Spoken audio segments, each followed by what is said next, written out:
License Service YouTube。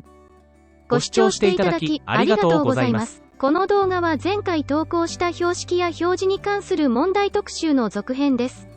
標識などに関する問題は学科試験で必ず一定数の出題がありますので、前回の動画と合わせて受験前にご視聴いただければ幸いです。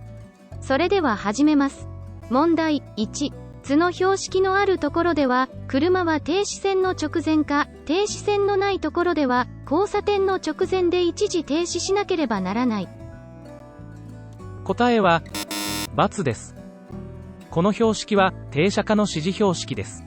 駐停車が禁止されている道路でも、停車ができるところであることを示しています。一時停止を示す標識ではありません。駐停車が禁止されている道路で送迎のために設けられたり、一方通行の道路の右側に設けられることがあります。なお、停車はできますが駐車をしてはいけません。問題2。この標識のあるところでは、午前8時から午後8時までの間は、駐車も停車もしてはいけない。答えは、○です。この標識は駐停車禁止の標識です。そして、標識上部の数字は、禁止の時間を示しています。この場合は、午前8時から午後8時までの間が駐車も停車も禁止であることを示しています。こちらの補助標識と同じ意味です。なお、この時間の指定がない場合は、終日駐停車が禁止となります。問題3。この標識のある道路は、積み荷の重さが、標識に表示された重量を超える車が通行できないことを示している。答えは、×です。これは重量制限の標識です。標識に表示された車両総重量を超える車が通行できないことを示しています。車両総重量とは、車の重さ、荷物の重さ、人の重さの合計です。この場合は、車両総重量が 5.5 トンを超える車が通行できないことを表しています。標識が表示する重量は、荷物の重さだけではありませんのでご注意ください。問題4。これは、右左平行屈折ありを示す標識で、この先の道路は、右や左に屈折している。答えは、○です。この標識は、右左平行屈折ありです。この先の道路で、右や左の急な曲がり角があることを示し、速度など十分注意しなければならないことを表しています。また、標識で示す形状の道路を示しているので、この標識の場合は最初に右の曲がり角があり、次に左の曲がり角があります。この標識とよく似ている、右左平行屈曲ありと間違えやすいのでご注意ください。問題5。この標識がある道路は、最大積載量3トン以上の貨物車に限り通行することができない。答えは、×です。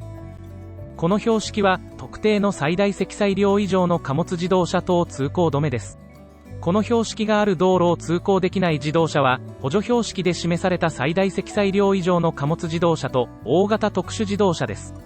特定の最大積載量の貨物自動車だけではなく、大型特殊自動車も通行できないことにご注意ください。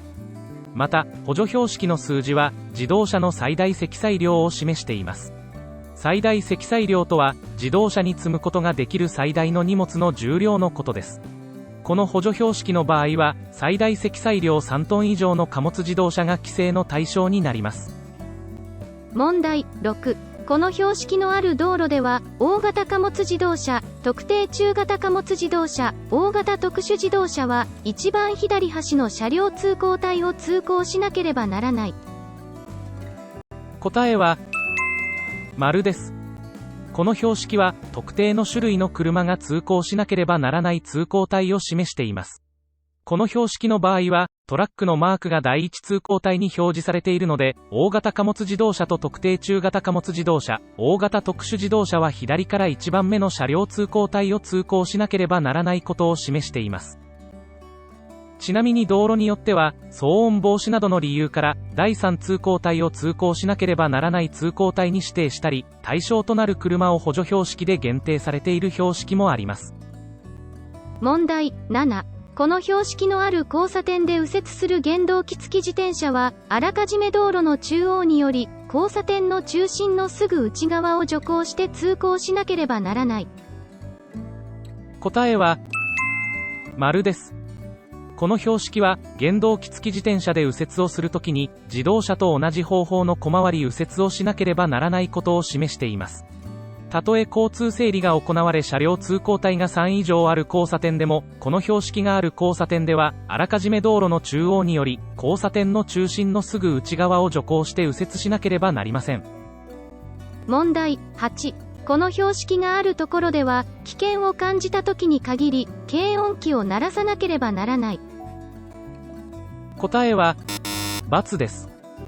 この標識は警笛鳴らせの標識です。見通しの利かないところで対向車などと未然に衝突事故を防ぐために、車や路面電車が警音器を鳴らさなければならない場所を示しているので、運転者が危険を感じない場合でも必ず鳴らさなければなりません。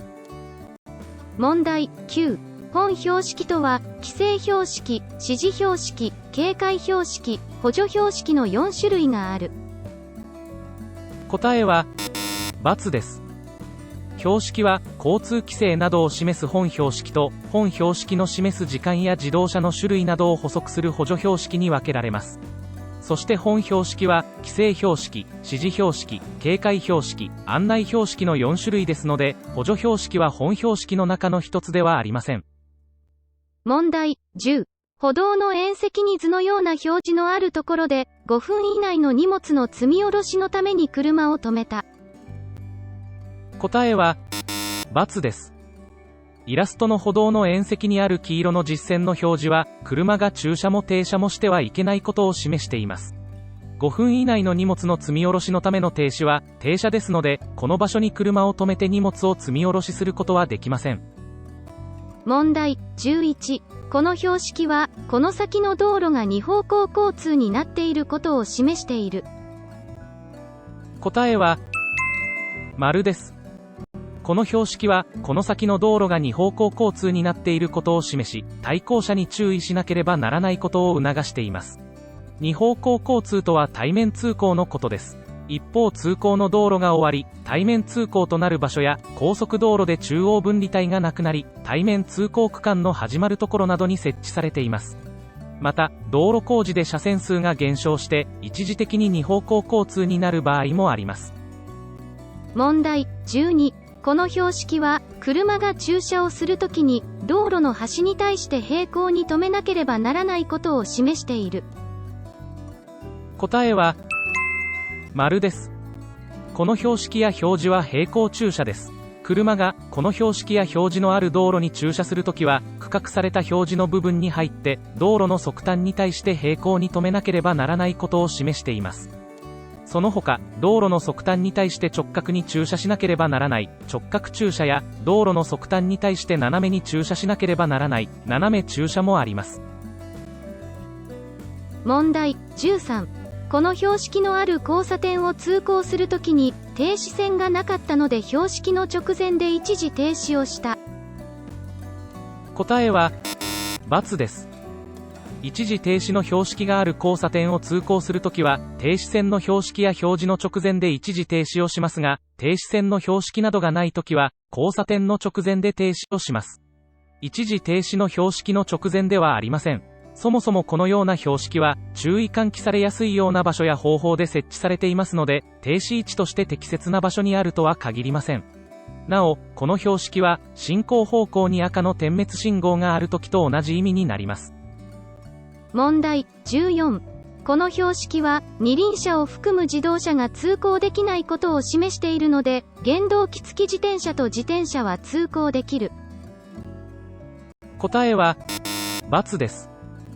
この標識は車両組み合わせ通行止めの標識で、自動車と原動機付き自転車が通行できないことを示しています。表示板に表示されている車が通行できないことを示し、普通車の自動車のマークは二輪の自動車以外の自動車を、自動二輪車のマークは二輪の自動車と原動機付き自転車を表しています。そのため、二輪の自動車を含む自動車と原動機付き自転車は通行できませんが、自転車は通行することができます。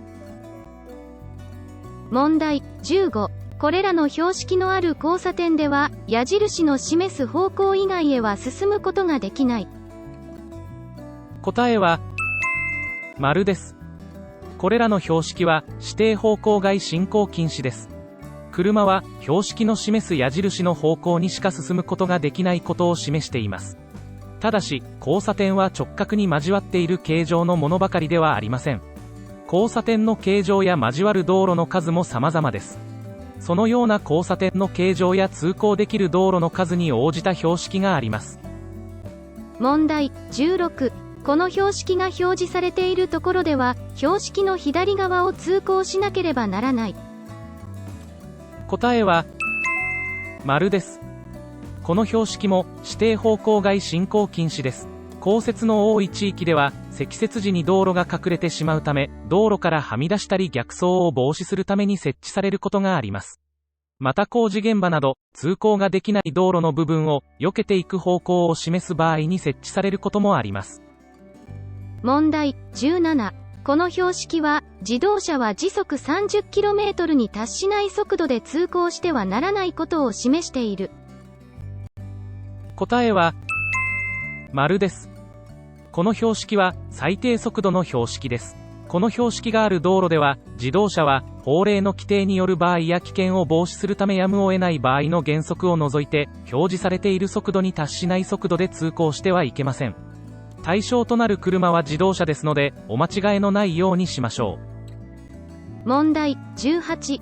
この表示は、前方の交通状況によりこの中で停止する恐れのあるときは、進んではいけないことを示している。答えは、×です。この表示は立ち入り禁止部分です。この表示の中は、停止することだけではなく通行することが禁止です。